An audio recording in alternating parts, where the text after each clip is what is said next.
I'm Jenny Green. I'm the Regional Director for ICA in Northern Ireland. We're continuing our conversations with civil engineers locally to discuss what the impact of the Covid-19 pandemic has been and continues to be on their working lives. The next person I'm going to speak to is Paul Harper, who is the Director of Asset Delivery at NI Water. Hi Paul, can you tell us who you work for and what your job role is, please? Hi, my name is Paul Harper. I'm the Director of Asset Delivery for Northern Ireland Water. In that role, my team is responsible for all of the capital works programme. That includes all of the water mains that you see being laid, the sewers being laid, the treatment works being built. But the directorate also covers things like the laboratories, drinking water regulation, environmental regulation, and of course safety, which is always very important in everything we do. And what has the impact been of the Covid-19 pandemic on NI Water? Of course, in Northern Ireland Water, we have worked throughout the pandemic. We have continued to supply clean drinking water and also taking away wastewater and treating that for disposal. We have worked right through this, so in some ways, some of our team have continued to do this and it hasn't changed, but of course it's been a very different environment for them doing that. For others, people have been working from home and the laboratories they've been working throughout. So it's been a bit of a mix depending on which part of the team that you work for. But some of the things that perhaps weren't expected were the things like the increase in water demand. Even though industry has actually, some of it has closed down, we actually saw an increase in water demand. And that is because water is a vital part of the challenge with COVID-19, in that people washing their hands, and you see this from the television adverts about washing your hands for 20 seconds. So that is increased demand. And we're seeing that increasing above what is normal. And whenever you add that into the warmer weather we've also recently had, we find that that's actually stretched some of the things that some of the supplies that we've had.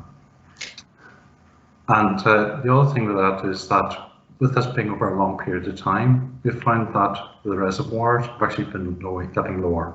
And that is partly because of the increase in demand, but also the drier spring that we've had, where the rainfall has been something like 60% of last year's. And Paul, what do you think the medium and the longer term effects of this pandemic are going to be? A lot of the things that we do are based on a number of bases and assumptions. I think that the model has now changed or is likely to change, and we need to recalibrate that. And that might take a bit more longer to do than just reacting now. Of course, there's a great opportunity for a green recovery. And that's not just looking at blue-green infrastructure, but also to build back smarter. And also things like artificial intelligence and about how we actually maximise the use of the existing assets. So I think it's actually we need to stop and think and look about how we do things differently in the future. So it's about getting the most out of what we have. And then whenever we do build things, it's actually build back smarter, build back using less carbon, looking at the energy efficiency, looking at how we can reduce the carbon embodied within the assets, and look at things like design for manufacturing assembly, where we can go into modular construction, or things can be built off-site, brought onto sites, and then installed where they need to be used. I think that is a big opportunity for us. In fact, if you look at it as Northern Ireland now has the opportunity to become the IKEA of the construction industry. Is there any advice that you'd like to give to other people?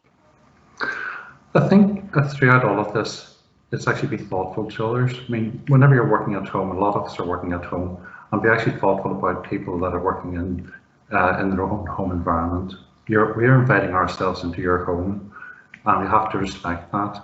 People have got kids that they have running about. We've had dogs and cats and children and so on appearing on the Teams meetings. So, but be also mindful of things like working through lunch times and about whenever people are available. We need to think about others in terms of their health and their well-being.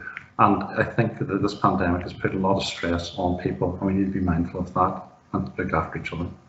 That's really good advice. Thanks very much, Paul. Okay, thank you.